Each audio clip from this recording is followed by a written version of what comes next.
foi também objeto de lei, no sentido de que foi objeto de interdição, de negação, de proibição.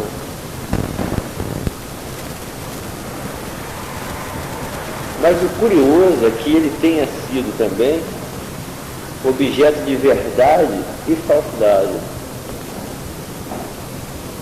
Dizer que ele é objeto de verdade e falsidade é dizer que há, ou que o sexo se tornou objeto de ciência.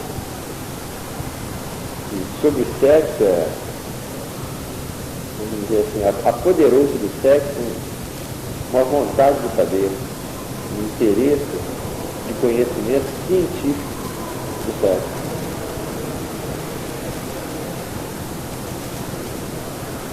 Agora, por que isso se deu? Como se deu? Porque dizer que ele é objeto de ciência, de verdade, de falsidade, é alguma coisa que só ocorreu recentemente, muito recentemente, e nas sociedades ocidentais. Ou seja, ao longo de toda a existência do homem, o sexo nunca tinha sido objeto de conhecimento científico. Mas recentemente ele se tornou. Nós podemos dizer que nós, as sociedades ocidentais modernas, somos as únicas, é único isso na história, a ter feito uma ciência sexual, a ter colocado o sexo na ordem de um saber que tem uma estrutura, uma organização científica, racional. Vamos dizer que o sexo se tornou, formou-se uma racionalidade do sexo, sobre o sexo. Tá? Agora, por que isso ocorreu? Se há uma hipótese que é muito propalada, que se chama, que o professor chama hipótese repressiva, que nos ensinou que o sexo a partir do século XVII, tornou objeto de interdição, de caiu sobre o sexo o silêncio e a obscuridade, de que a partir do século XVII, cada vez mais o sexo teria surgido um movimento que teria como função encobrir o sexo. E dizer que ele se tornou objeto de ciência é exatamente mostrar o inverso desse movimento. Cada vez mais se falou de sexo no Ocidente, cada vez mais intensamente houve um interesse e uma incitação a se falar de sexo. Vamos colocar inclusive esse termo, incitação. Desde a Idade Média há uma incitação a que se fale do sexo. Essa incitação se origina na igreja, desde a Idade Média. Essa incitação se origina para a igreja, a famosa pastoral cristã tem um papel fundamental nessa incitação que confessa o sexo. Confessar o sexo se tornou matéria, objeto de confissão, e a partir do século XVIII ele passa a ser do interesse da ciência. Surge uma ciência, surge uma série de discursos racionais, científicos sobre o sexo. Isso é muito estranho porque se houve um silêncio sobre o sexo, há um paradoxo aqui. Se há toda uma corrente de pensamento que nos diz que o sexo foi barrado, foi proibido, aparece um paradoxo. A gente diz que ele é matéria de uma incitação até se tornar um objeto de ciência.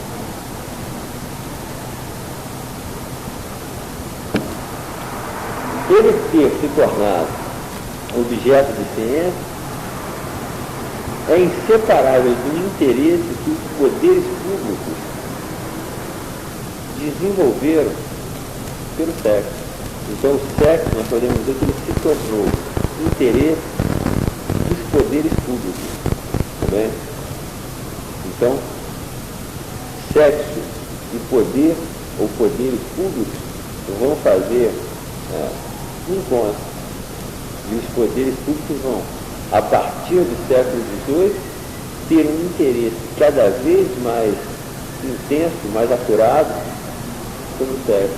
E esse interesse vai produzir uma série de técnicas de intervenção sobre o sexo e vai gerar uma série de discursos, vamos dizer, um arquivo, ou arquivos sobre o sexo, que vão produzir esses saberes científicos sobre o sexo. Nós poderíamos dizer que vai se produzir um jogo entre poder e sexo e verdade, de que nós ainda, mas nós estamos envolvidos nesse jogo, tá?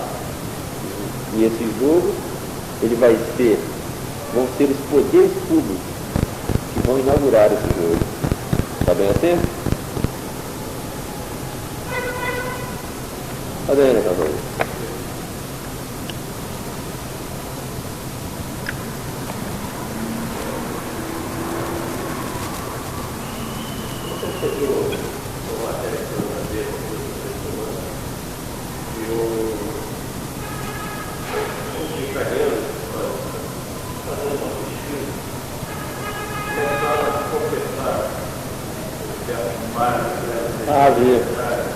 Não li a matéria não, mas sei que ele foi publicado até livro, né?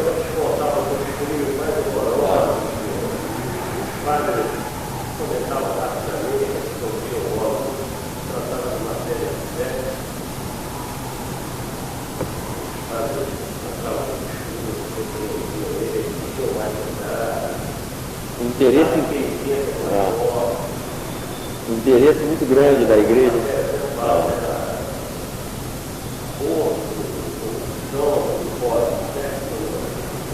Mas você vai ver que esse movimento da ciência, ele vai contrariar um pouco esse movimento da igreja, porque o que a ciência vai fazer, o que os poderes públicos vão fazer, não é proibir ou condenar o sexo. Pelo contrário, o que eles vão fazer é incitar a falar e produzir todo um saber, toda uma tecnologia. Agora, isso ocorre a partir de um determinado momento, que seria mais ou menos no século XVIII, quando os poderes públicos descobrem que o que eles estão às voltas, ou o que eles têm, vamos dizer, que gerir, que administrar, não são sujeitos nem um povo. Os poderes públicos não estariam. O problema deles de governo não seria nem de sujeito, nem de povo, mas de populações. Vai emergir essa noção de população. Uma noção que parecer em vários domínios teóricos do século XVIII. E os teóricos do Estado, os pensadores do Estado, vão cada vez mais se ligar a essa noção de populações. Nós vamos ver aparecer as noções de população riqueza, população mão de obra. E no cerne das populações, o problema do sexo. Então, os poderes públicos, eles estão às voltas com as populações, e no cerne dessas populações, o problema do sexo. Faria bem assim? Tá? Então, população e o sexo como sendo o problema que estaria ligado a essa população. Ora, se no cerne das populações os poderes públicos detectam o sexo e os poderes públicos têm como problema governar as populações, sem dúvida que o sexo se torna um problema de governo, de administração, de gestão. Tá bem? Olha só, gerir o sexo. Você veja que quando nós colocamos o sexo no domínio da igreja, o sexo aparece como objeto de culpa. Objeto de culpa. A religião cristã tornou o sexo um objeto de culpa. Mas com os poderes públicos, o sexo se torna um problema de administração, de governo. É preciso governar o sexo, porque as populações que os poderes vão governar, elas têm o sexo como seu servo. Estaria bem? Então, é preciso que haja toda uma série, que os poderes desenvolvam toda uma série de técnicas para governar o sexo. Então, o sexo se torna problemas de governo ou problemas de economia política. Está bem assim?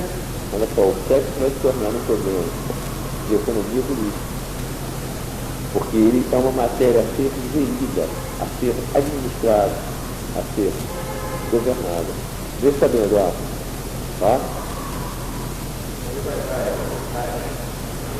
Vai dar em todos esses saberes que vão abordar o sexo, psicanálise, psicologia, medicina, uma série de saberes, uma série, porque o que está se dizendo não é que vai surgir uma teoria geral sobre o sexo, vão surgir uma série de saberes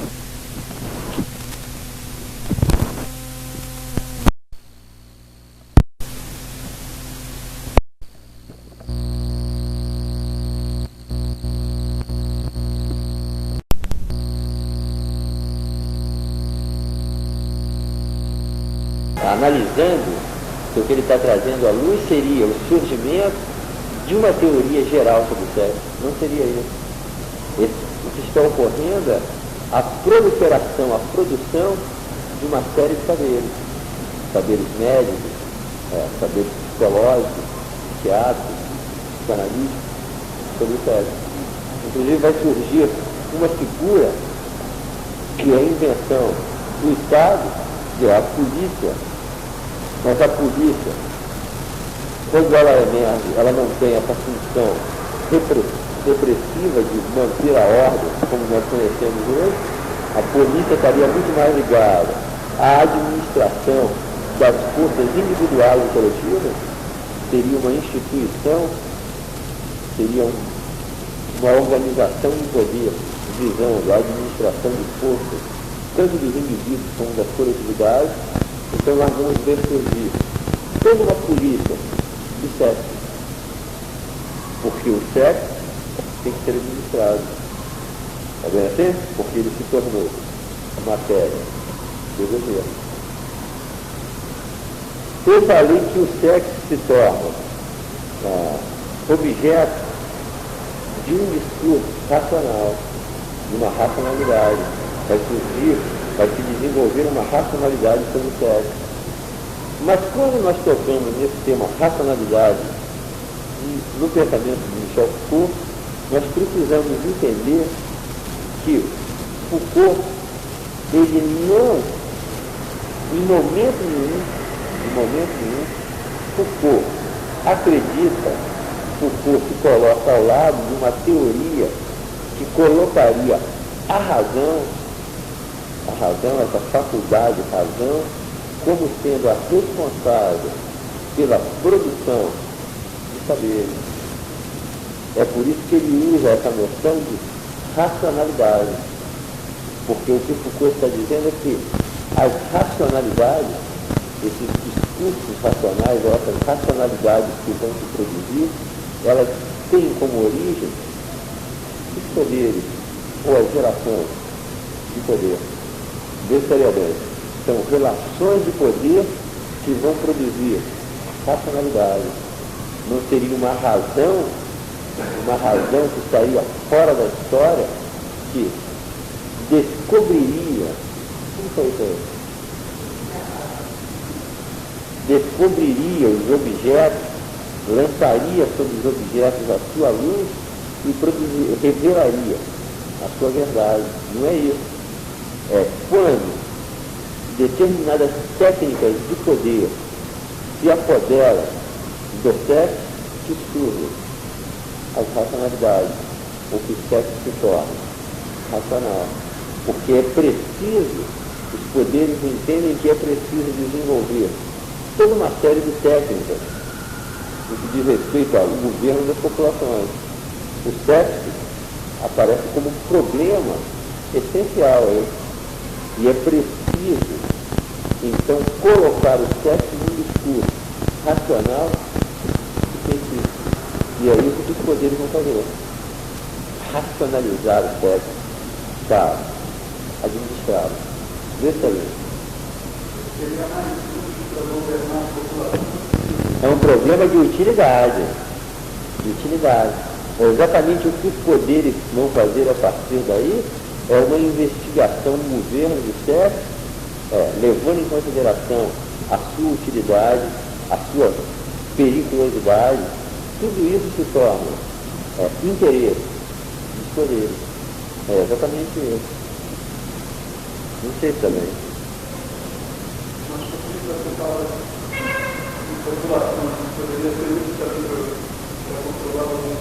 Os indivíduos, mas o governo está à volta, não com indivíduos isolados, mas com populações, com grupos.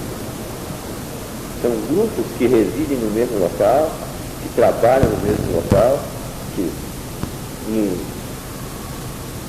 por determinadas circunstâncias estão no mesmo local. Então o poder, ele descobre isso, que ele está às voltas, não é com um povo ou com sujeitos, mas com populações. E que o desenvolvimento, o progresso, vamos dizer assim, do Estado, a evolução, o futuro de um Estado, de uma nação, depende da boa gestão dessas populações. Vamos dizer que uma coisa que os poderes, ou que o Estado já sabia há muito tempo, é que a riqueza de um Estado, a riqueza de uma determinada nação, depende do território que ela tem e do número de habitantes que o território tem. Mas uma coisa que é muito nova, que no século XVIII que começa a ser colocado como problema, é que o futuro de uma nação, o futuro de um Estado, depende do sexo da sua população. É uma coisa incrível. O futuro agora de uma nação não depende apenas do número de indivíduos que ela tem, ou vamos dizer, da virtude dos cidadãos, mas também do sexo. Já estaria claro. Porque é preciso que os poderes, eles tenham um controle sobre a natalidade, sobre os casamentos, sobre os abortos, sobre todas as práticas que envolvem o sexo. Porque se isso escapar ao controle dos poderes, isso pode resultar em desordem, em caos e em atraso em relação a outros estados, a outras nações. Está bem assim? Vê se seria claro. Está bem, né?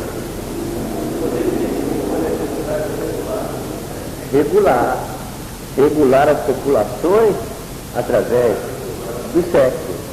Exatamente, porque quando se usa essa noção de governo, exatamente o que está em jogo aqui é o controle e a regulação dessas populações. Porque vamos dizer que controlar, gerir populações, que é a mesma coisa que governar, passa a ser o diagrama de poder. Olha essa coisa incrível, diagrama de poder.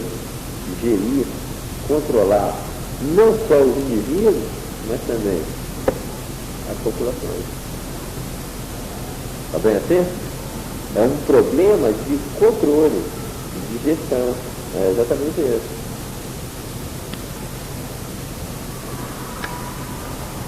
O Eduardo estaria claro. Tá? E eu falei de incitação. Você vê que, para isso, os poderes precisam incitar a que se fale no sexo.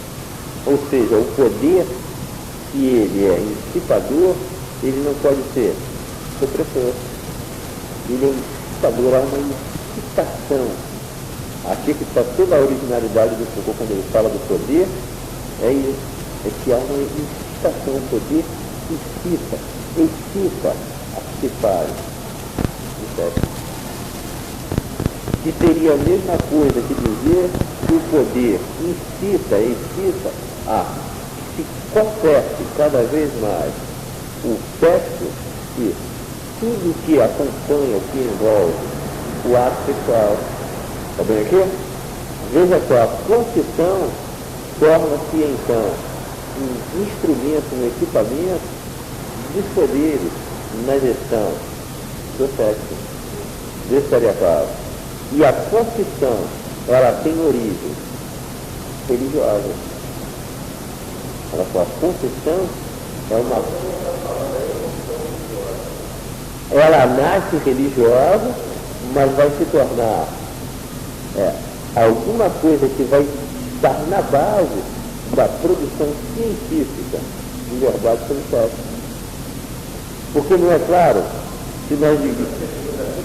Não, olha só.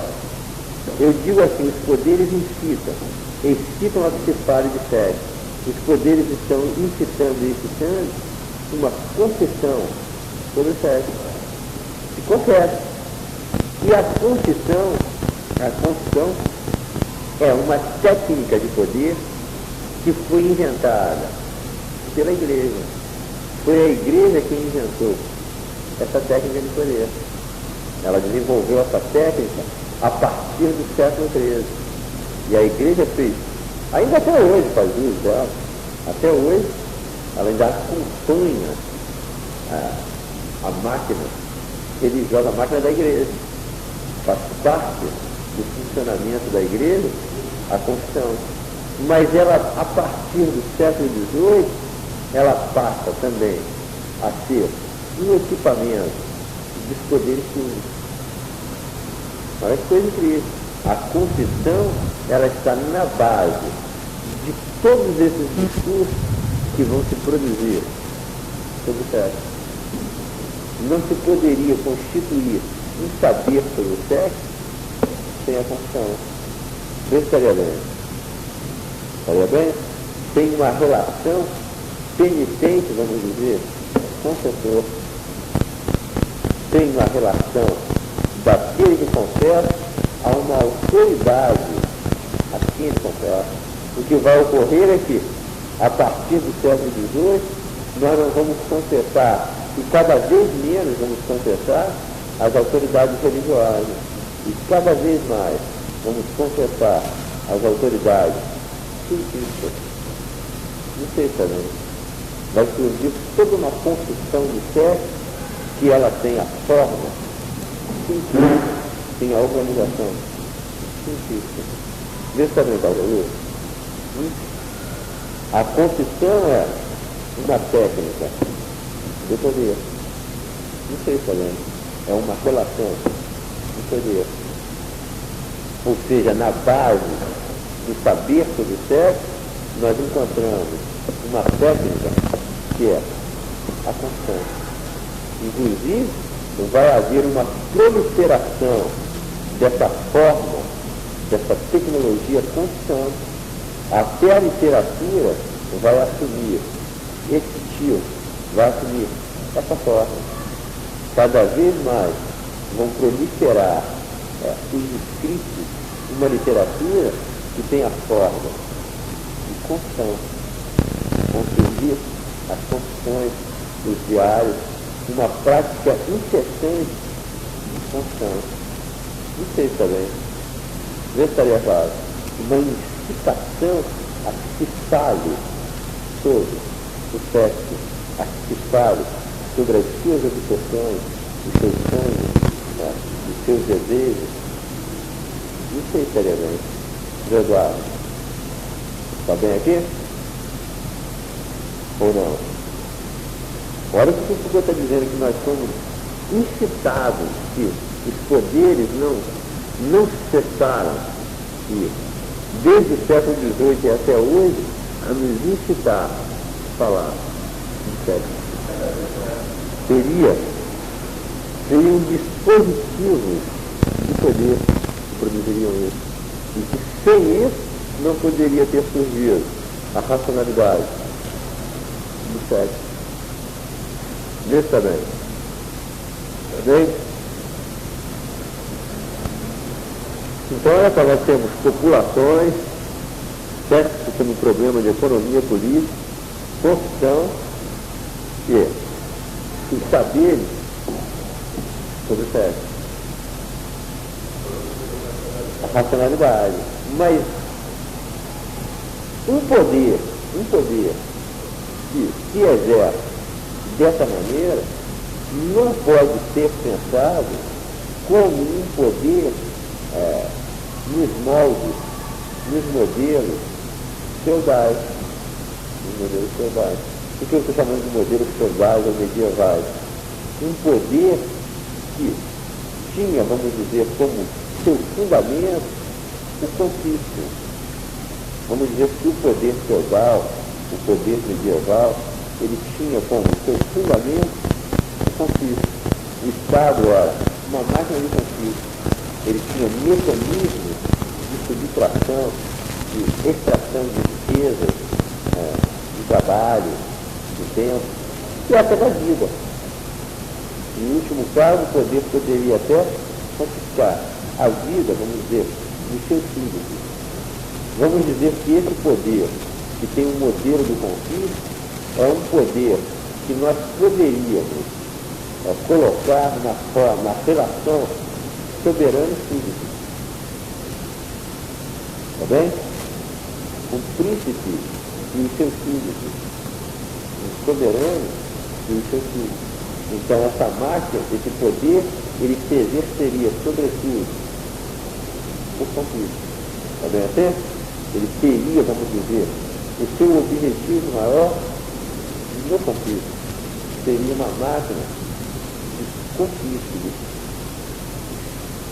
de extração, sobretudo aí, de impostos.